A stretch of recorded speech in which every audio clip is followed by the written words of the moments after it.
gentlemen, welcome to the main event. Welcome to today's podcast. We're diving into the GSA schedule contract process. It's a big topic for businesses wanting to work with the government. Absolutely. The GSA schedule can seem like a maze, but understanding it is crucial for those targeting federal contracts. Let's start simple. For those new to the GSA schedule, what is it exactly? In short, it's a long-term government-wide contract. It lets agencies buy goods and services from vetted vendors at pre-negotiated prices. So it streamlines procurement for the government and helps vendors too, right? Exactly. It cuts the red tape for both sides. But getting on the schedule is no walk in the park. Right. Many find the initial application process daunting. There's a mountain of paperwork and requirements. There sure is. For example, companies need to provide financial statements, pricing information, and past performance references. That's a lot to prepare. Would you say the biggest hurdle is documentation or understanding the requirements? I'd say it's a mix. The documentation is intense, but knowing how to interpret GSA's requirements is just as tricky. I've heard that the solicitation itself is a beast. Hundreds of pages, right? Yes. It's like reading a novel, except there's no romance, just regulations. Ha! And missing a single detail can mean starting over. That sounds stressful. It is, but breaking it into sections helps. Focus on one requirement at a time. Good point. So, what's the first step companies usually take? First, they register with sam.gov. Without that, you can't even begin. And after registration, what's next? Next comes gathering all the documentation. That includes financials from the last 2 years and detailed pricing data. Pricing seems especially tricky. The government wants the best deal, right? Absolutely. Pricing transparency is key. You need to prove your rates are fair and reasonable. How do companies usually determine what rates to propose? Many benchmark against competitors. There's a lot of market research involved. And I suppose underpricing to win can backfire. Definitely. If your price is too low, the government might question your ability to deliver. That's a tough balance. Any tips for getting pricing right? One trick is to justify your rates with solid data, industry comparisons, cost breakdowns, and so on. Got it. Let's talk about the past performance requirement. How important is that? It's huge. The government wants proof you can deliver. Strong references can make a big difference. What if a company is new and lacks federal contracts? You can use private sector contracts if they're similar in scope and size. The key is relevance. That makes sense. Now, what about compliance? There are lots of rules, right? Oh, tons. From labor laws to cybersecurity standards. You need to demonstrate compliance in your application. I imagine that's overwhelming for small businesses. It can be, but there are resources.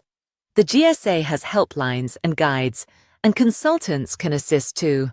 Are consultants worth the investment? For some, yes, especially if you're short on time or lack in-house expertise. What role do digital tools play in the process today? They're invaluable.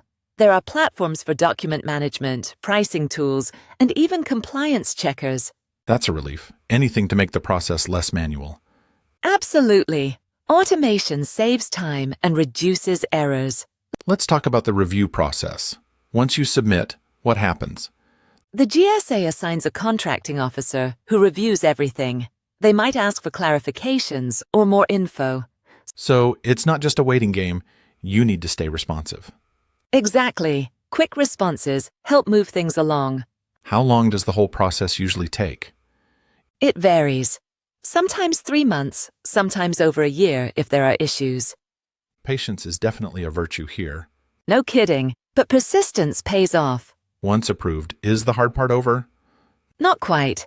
Maintaining compliance is ongoing. You'll face audits and need to update pricing. So it's like getting a pet. You can't just set it and forget it. That's a great analogy. You have to feed and care for your contract. What about marketing to agencies? Does having a GSA schedule guarantee sales? Not at all. You still need to market your offerings. Agencies have lots of choices. What are some effective marketing strategies? networking at industry events, attending government expos, and reaching out directly to buyers. Are there any common mistakes companies make after getting on the schedule? The biggest is thinking the contract will sell itself. You need ongoing outreach and relationship building. That's a wake-up call for many, I bet. For sure. Another mistake is failing to keep your information updated. Like contact details and pricing. Exactly. Outdated info can lead to missed opportunities or compliance issues. How important is training for staff involved in managing the contract? It's critical. The rules change, and everyone needs to stay informed. Does the GSA offer training resources? Yes, lots of webinars, guides, and FAQs. They want vendors to succeed. That's encouraging.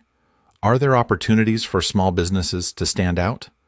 Absolutely. There are set-asides and programs just for small or disadvantaged businesses. So even newer or smaller companies can compete? Definitely. Sometimes agencies prefer small business partners. What about renewals? Is it easier the second time around? Usually, yes. You know the ropes, but you still need to prove ongoing value. Let's talk about modifications.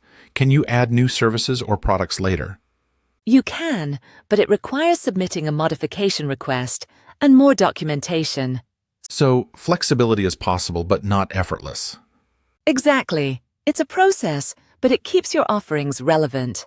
Are there any trends in what agencies are buying through the GSA schedule now? Technology and cybersecurity are huge. Agencies want innovative solutions. That's good news for tech firms then. Absolutely, but traditional goods and services are still in demand. What about sustainability? Is that a factor? Increasingly so. Agencies prefer vendors with green practices and products. So highlighting sustainable offerings could be a differentiator. Definitely. It can give you an edge in competitive bids. Any final tips for companies just starting the process? Start early, stay organized, and don't be afraid to ask for help. That's solid advice. And don't let one setback stop you. Exactly. Many successful vendors failed on their first try. It sounds like perseverance is key. It is. The process is challenging, but the rewards can be significant. For companies who succeed, what's the biggest benefit you see? Access to a massive market and long-term business stability. That's motivating. As we wrap up, what's one question companies should ask themselves before starting? Are you ready for a long-term commitment and ongoing compliance? That's worth pondering. Thanks for sharing your insights today. My pleasure. Hope it helps listeners navigate the GSA schedule journey. Thanks for tuning in, everyone. We'll see you next time. Thanks for watching. I'm Nancy, your AI avatar. If you like this podcast, you can get one for yourself based on a website, YouTube video, or any source. Contact me to get a customized quote for your content. See you soon.